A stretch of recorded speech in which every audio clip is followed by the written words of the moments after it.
बारिश की बूंद भले ही छोटी हो, लेकिन उनका लगातार बरसना बड़ी नदियों का बहाव बन जाता है। वैसे ही हमारे छोटे छोटे प्रयास जिंदगी में बड़ा परिवर्तन ला सकते हैं। Hello everyone, welcome to Vidyashree academy. I hope you are doing well. आज हम पढ़ने वाले हैं 19 दिसंबर का करंट अफेयर। 19 दिसंबर को गोवा मुक्ति दिवस मनाया जाता है। क्यों मनाया जाता है? क्योंकि 19 दिसंबर को 1961 में गोवा को और दमन और दीप को पुर्तगाली शासन से भारत ने मुक्त कराया था। उसी की स्मृति में 19 दिसंबर को क्या मनाया जाता है? गोवा लिबरेशन डे मनाया जाता है। और 1987 में 30 मई 1987 में गोवा को क्या मिला था? पूर्ण राज्य का दर्जा मिला था और गोवा पूर्ण रूप से भारतीय गणराज्य का 25वां राज्य बना था। तो याद रखिएगा। चलिए स्टार्ट करते हैं। फर्स्ट क्वेश्चन यही दिया गया है कि गोवा मुक्ति दिवस कब मनाया जाता है। तो जो गोवा मुक्ति दिवस है वो कब मनाया जाता है? 19 दिसंबर को मनाया जाता है। 1961 में पुर्तगालियों से मुक्ति दिलाई थी और 30 मई 1987 में क्या हो गया था? गोवा पूर्ण रूप से गणतंत्र राज्य के रूप में 25वां राज्य बन गया था। किस देश को यूनाइटेड नेशन समर्थित, ये थोड़ा ब्लर हो गया है, आप समझ लीजिएगा, मैं बोल रही हूँ किस देश में यूनाइटेड नेशन समर्थित जो महिला आयोग है उसको निलंबित किया गया है। तो वो देश है ईरान। जो ईरान देश है उसे जो यूनाइटेड नेशन का जो महिला आयोग है उससे निलंबित किया गया है। क्यों किया गया है? क्योंकि जो ईरान है यहाँ पर बहुत अधिक कड़े प्रतिबंध लगाए जाते हैं महिलाओं पे। अगर महिलाएं हिजाब नहीं पहनती हैं और किसी सार्वजनिक स्थल पर जाती हैं तो उनकी हत्या भी कर दी जाती है नियम के उल्लंघन में। तो इस तरीके के महिलाओं के प्रति एक तरीके से अब बहुत अधिक भेदभाव होता है, इसीलिए ये कदम उठाया गया है कि महिला आयोग ने ईरान को क्या किया है, इस यूनाइटेड नेशन की सदस्यता से हटा दिया गया है। अब ईरान की बात आई है तो ईरान से रिलेटेड कुछ फैक्ट, जैसे जो नूर सैटेलाइट है वो कहाँ का है? ईरान का है। ईरान में एक स्थल है जिसे हम रामसर स्थल के रूप में जानते हैं। 1971 में 2 फरवरी को रामसर जो ईरान में है यहाँ पर क्या हुआ था? वेटलैंड को लेकर एक सम्मेलन हुआ था जिसे वेटलैंड कन्वेंशन के रूप में जाना जाता है। इसीलिए 2 फरवरी को वेटलैंड डे मनाया जाता है। वेटलैंड जो भारत में है अभी कितने हैं? तो इनकी संख्या 75 में है, 75 है जिस और तमिलनाडु में सबसे अधिक वेटलैंड साइट हैं। इतने फैक्ट आपको पता होने चाहिए। संयुक्त राष्ट्र सुरक्षा परिषद जो यूएनएससी है, तो संयुक्त राष्ट्र सुरक्षा परिषद में कितने मेंबर हैं? 15 मेंबर हैं। इसमें से जो 10 हैं वो अस्थायी हैं और जो 5 हैं वो स्थायी हैं। याद रखिएगा, भारत को भी क्या स्थायी मेंबर बनाने की बात की जा रही है। और जो यूनाइटेड नेशन के हेड हैं वो कौन है?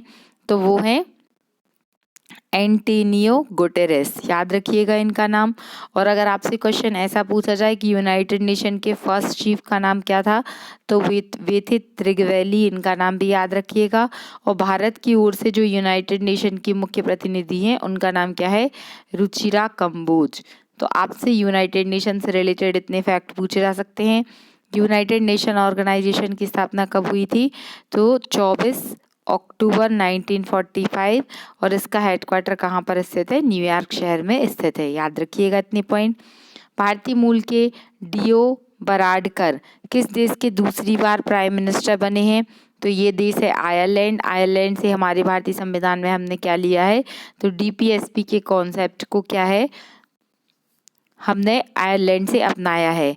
अब पीएम की बात हुई है, चूंकि ये दूसरी बार बने हैं, भारतीय मूल के हैं, तो इनका नाम बिल्कुल याद रखिएगा, लियो बराडकर। ऑस्ट्रेलिया की जो आयरलैंड है उसके सेकंड टाइम ये पीएम बने हैं।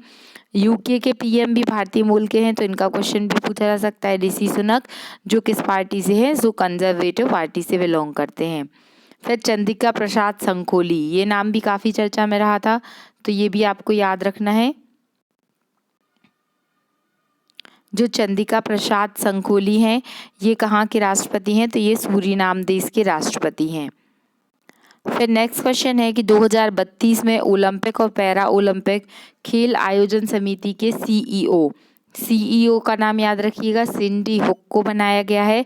ये ओलंपिक गेम्स का आयोजन कहाँ पर किया जाएगा? आप इसे मोस्ट इम्पॉर्टेंट मार्क कर लीजिएगा, ये प्रश्न आगे आने वाले एग्जाम में ज़रूर पूछा जाएगा। 2032 में जो पेरिस जो ओलंपिक और पैरा ओलंपिक होने वाले हैं वो ऑस्ट्रेलिया में होने वाले हैं।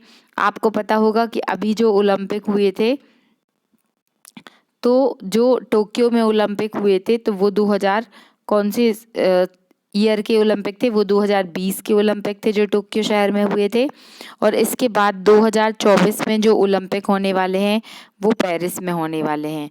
और फिर 4 साल के बाद 2028 में जो ओलंपिक होने वाले हैं वो लॉस एंजलिस में होंगे। और उसके बाद 2032 में जो ओलंपिक होने वाले हैं वो ऑस्ट्रेलिया उसकी मेज़बानी करेगा। जो टोक्यो ओलंपिक हुआ था उसमें भारत का काफ़ी अच्छा रैंक आया था, 48 रैंक आया था, जिसमें भारत ने टोटल 7 मेडल जीते थे, जिसमें 1 गोल्ड मेडल, 2 सिल्वर मेडल और 4 ब्रॉन्ज मेडल जीते थे। तो 1 2 का 4, ये तो आपको गाना भी याद होगा, 1 2 का 4 4 2 का 1, तो वही है यहाँ पर टोक्यो ओलंपिक में पदकों की संख्या। फिर नेक्स्ट क्वेश्चन है कि हाल ही में केंद्रीय गृह मंत्री अमित शाह की अध्यक्षता में जो नॉर्थ ईस्ट है, तो नॉर्थ ईस्ट काउंसिल की बैठक हुई है। तो क्वेश्चन ये पूछा गया है कि ये कौन से नंबर की बैठक थी? याद रखिएगा, इसकी जो नॉर्थ साउथ और जो ईस्ट वेस्ट की जो काउंसिल्स बनी है, इन सब की स्थापना 1956 के एक्ट के तहत हो गई थी। लेकिन जो नॉर्थ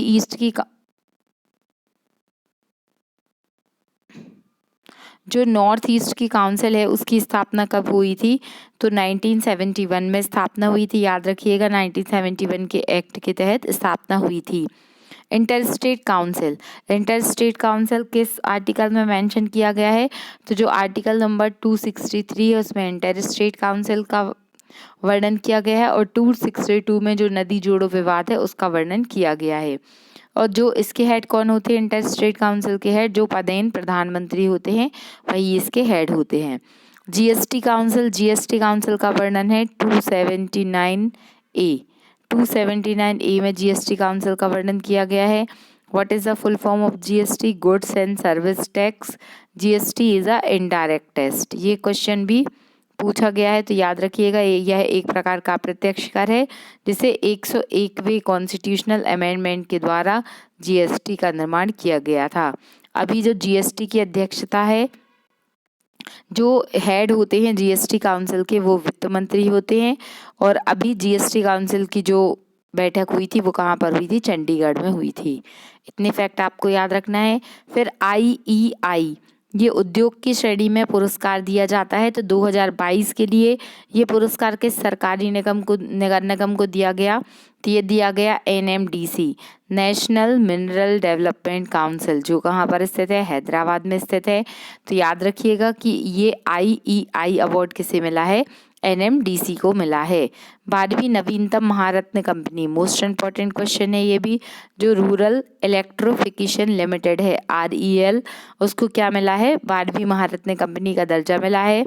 और भी अन्य जो कंपनियां हैं वो आपको याद रखनी है। जैसे आपसे पूछा जा सकता है लोह इस्पात संयंत्र में TISCO, Tata iron and steel corporation organisation, जिसकी स्थापना 1907 में साक्षी में हुई थी, जो वर्तमान में जमशेदपुर में स्थित है। बोकारो की स्थापना झारखंड में हुई थी। राउरकेला जर्मनी में स्थापित हुआ था, जो कि जर्मनी की हेल्प से उड़ीसा में स्थापित हुआ था। भिलाई USSR की हेल्प से छत्तीसगढ़ में स्थापित हुआ था। और गुरु पूजा जो है वो वेस्ट बंगाल में आयोजित हुई थी। तो इतने फैक्ट आपको याद रखना है। फिर ब्यादगी ताल्लुक साहित्य सम्मेलन, आपको ये 1 लाइनर फैक्ट बस में याद रखना है, ये बहुत अधिक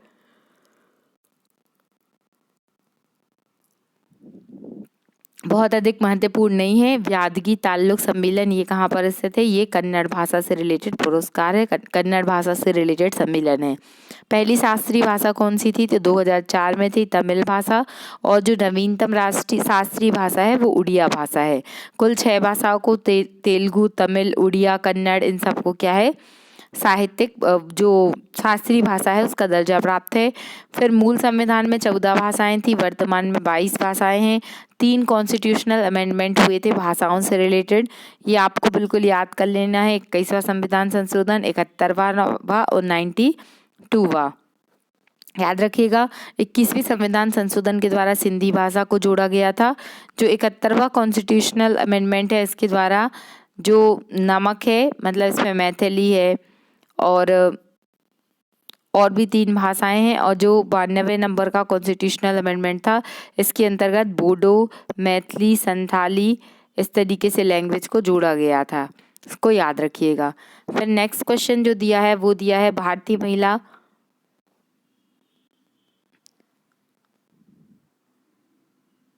एक पेज छूट गया है, हाँ। भारतीय सुशासन सप्ताह कब से शुरू हुआ है? तो भारतीय सुशासन सप्ताह 19 दिसंबर से 25 दिसंबर को शुरू हुआ है। अब आप जानते हैं कि 25 दिसंबर को क्या मनाया जाता है? गुड गवर्नेंस डे मनाया जाता है। क्यों मनाया जाता है? क्योंकि अटल बिहारी वाजपेयी जी का जन्मदिन रहता है। तो याद रखिएगा कि 19 दिसंबर से 25 दिसंबर तक क्या मनाया जाएगा? गुड गवर्नेंस वीक का आयोजन किया जाएगा। कुछ मोस्ट इम्पॉर्टेंट डेज हैं, जैसे पराक्रम दिवस। पराक्रम दिवस पहली बार मनाया गया 23 जनवरी को, सुभाष चंद्र बोस जी की याद में मनाया जाता है ये। वीर बाल दिवस, वीर बाल दिवस 26 दिसंबर को मनाया गया। स्टार्टअप डे 16 जनवरी। एड्स दिवस 1 दिसंबर। ह्यूमन राइट डे 10 दिसंबर। और विजय दिवस जो है वो कब मनाया गया? विजय दिवस 16 दिसंबर 1971 को भारत ने बांग्लादेश को क्या किया था? पाकिस्तान से मुक्त कराया था। फिर नेक्स्ट क्वेश्चन है जो बहुत ही इंटरेस्टिंग भी है कि स्वदेशी कंज्यूमर कंपनी के द्वारा जो पैक्ड गुड्स ब्रांड है जिसका नाम रखा गया इंडिपेंडेंस, इसको लॉन्च कब किया जाएगा? इसको किस कंपनी ने लॉन्च किया है? तो रिलायंस कंपनी ने लॉन्च किया है। याद रखिएगा। इसे अब हम थोड़ा इजी लैंग्वेज में समझते हैं कि जो गुड्स हैं, जो प्रोडक्ट हैं, जैसे राशन का सामान है या जो घर की सामग्री है, तो वो रिलायंस एक ब्रांड नेम से बेचेगा। उस ब्रांड नेम का नाम रखा गया है इंडिपेंडेंस। तो यहाँ पर लोगों को इमोशनली और राष्ट्रीयता से कनेक्ट किया जा रहा है कि इंडिपेंडेंस नाम लोग देखेंगे और उसमें जो कलर मेंशन किया गया वो ट्राई कलर में है। तो इससे क्या होगा? लोगों के अंदर एक देशभक्ति की भावना आएगी और लोग उस प्रोडक्ट को अधिक से अधिक खरीदेंगे। और इसकी जो टैगलाइन रखी गई है वो रखी गई है कण कण में भारत। जो इंडिया में 5G सर्विसेज लॉन्च हुई हैं, तो याद रखिएगा ये कब से लॉन्च हुई हैं? तो ये हुई हैं 10 अक्टूबर से 1 अक्टूबर 2022 से। याद रखिएगा, ये प्रश्न भी आपसे पूछा जा सकता है। फिर वीवो प्री कबड्डी लीग 2022 का खिताब किसने जीता है? तो ये जीता है जयपुर पिंक स्ट्राइकर ने। ये नाम भी आपको याद रखना है। ये जो रिलायंस प्रोडक्ट है, देखिए इंडिपेंडेंस कण कण में भारत लिखा हुआ है। किस तरीके से अब आपको रिलायंस फ्रेश वगैरह में ये प्रोडक्ट देखने के लिए मिल जाएगा। फिर राष्ट्रीय भारतीय महिला हॉकी टीम ने FIH नेशनल कप 2022 किस देश की टीम को हरा के जीता है? तो भारत ने जीता है ये। और जो टीम भारत की जो हेड थी वो कौन थी? सबिता पुनिया थी। तो FIH नेशनल पुरस्कार जो है वो किसने जीता है? वो भारत ने जीता है और स्पेन को हरा के जीता है। याद रखिएगा, ये आज के क्वेश्चंस थे। जो नीति आयोग के वर्तमान में उपाध्यक्ष हैं, ये आपका क्वेश्चन ऑफ द डे है। इसका आंसर आपको कमेंट बॉक्स में लिखकर बताना है। बहुत सारे लोग वीडियो देखते हैं लेकिन वो आंसर नहीं देते हैं। प्लीज़ आप लोग आंसर दीजिएगा, उससे क्या होगा? आपका भी मनोबल बढ़ेगा और मुझे भी आगे बढ़ने की प्रेरणा मिलेगी। Thank you so much. पढ़ते रहिए, खुश रहिए। जय हिंद, जय भारत।